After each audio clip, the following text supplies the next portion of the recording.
that we're seeing now. He told a Fox News town hall that he'd like to have the country opened up by Easter, April the 12th. But that's a much earlier timeline than many medical experts believe will be needed to keep the virus under control. And the first real shockwaves to hit the economy were seen on Thursday when the Labour Department reported initial weekly unemployment claims soared to more than 3.25 million, the most since records have been kept and almost 5 times higher than the very worst week we saw during the financial crisis. So how much has the coronavirus already hurt the economy? How much more damage might be done? And perhaps more importantly, how long can the country remain at a standstill before the financial impact might become, as the President has said, worse than the effects of the disease? Here to discuss all that and more is Michael Strain, Director of Economic Policy Studies at the American Enterprise Institute. He's also author of the recently released book, The American Dream is Not Dead, but Populism Could Kill It. He joins me via Skype from Washington. Michael, thank you very much for joining me. Thanks for having me on. I appreciate it. Let's start with the immediate crisis. And again, we're in completely uncharted territory here. We've never been in this situation before, close to a nationwide global lockdown, and we don't know how long it's going to last. But what's your sense, given the uncertainty? We've seen some economic forecasts of massive drops in gross domestic product for the second quarter, maybe as much as 30 or 40%. What's your sense, without putting a number on it, is this going to be something that's going to be done, going to be a terrible shock to the economy, and then we're going to get over quickly, or is there going to be lasting damage?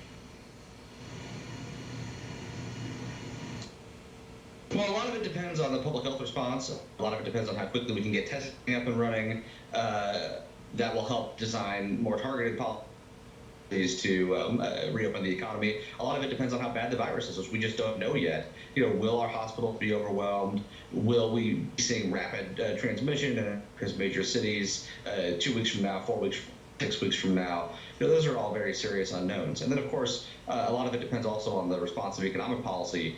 How effective can we be at keeping businesses open, keeping workers attached to their employers, those sorts of things.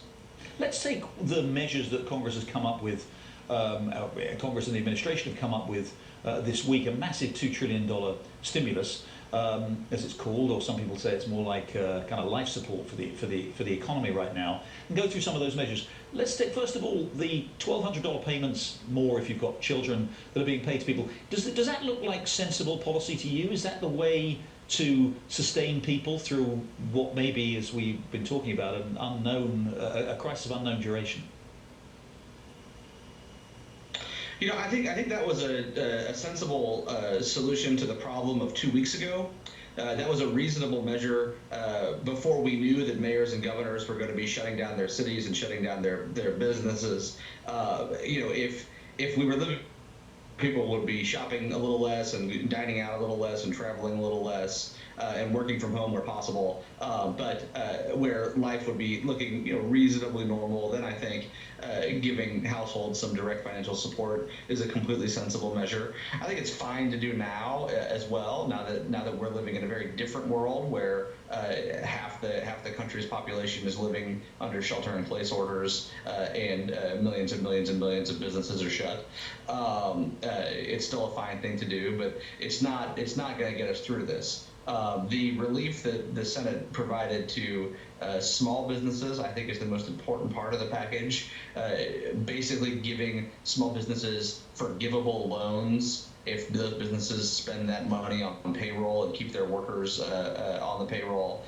That's the kind of thing that can preserve our business infrastructure, our kind of ecosystem of small business, and that can support during this time. The question is just, is it big enough? And need to reauthorize it in 8 weeks, and we just don't know. And what about the unemployment insurance element to this?